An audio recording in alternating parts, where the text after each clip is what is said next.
Hey everyone, Ibras here on behalf of ESTNN Esports. In this episode, we will focus on the meteoric rise in recent pick rate that ZYRA has seen this preseason.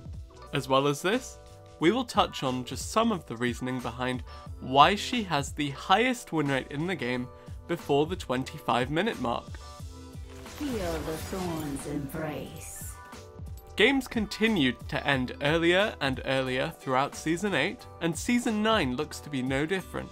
In fact, thanks to a combination of turret plating being introduced, the reworked bounty system, and a reduction in vision control possibilities, games should end even earlier heading into the 2019 competitive season.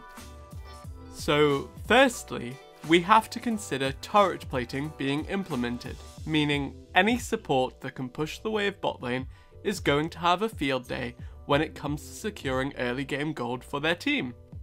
Thanks to her Q not only spawning plants to harass enemy champions, but also shoving the backline, ZYRA gives herself and her lane partner early lane priority and access to the valuable turrets. It was this, and a few other factors we'll touch on shortly, that really brought her up to the 54% win rate we find her with now.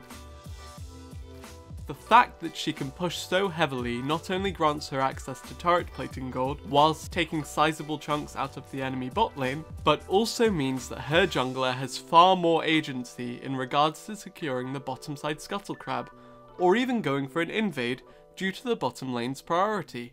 ZYRA's laning phase was notoriously strong in seasons past, and since her plants received a bug fix in 8.21 regarding their targeting of champions, this season looks to be no exception. High damage and lots of range means that the Lady of Thorns can flourish into a majority of the meta melee supports. Her disengage is also great post 6, meaning that should she draw any unwanted attention from the enemy team, there's always the chance of escaping relatively unscathed with a well-placed Strangle Thorns. It is also important to note that ZYRA's early item power spikes are incredibly strong compared to most other mages.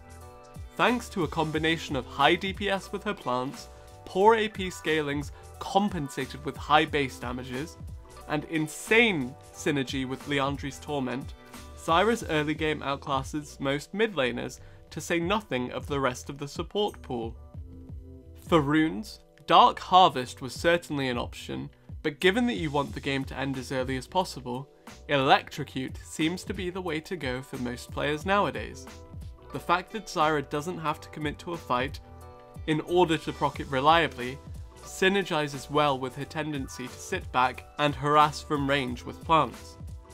I hope this video gave you some insight as to why myself and other Rakan players have been enjoying laning a lot less this preseason, and also provided you with some incentive to add a new, or old, champion. This has been Ibras with ESTNN Esports. Thank you for watching, and we'll see you next time.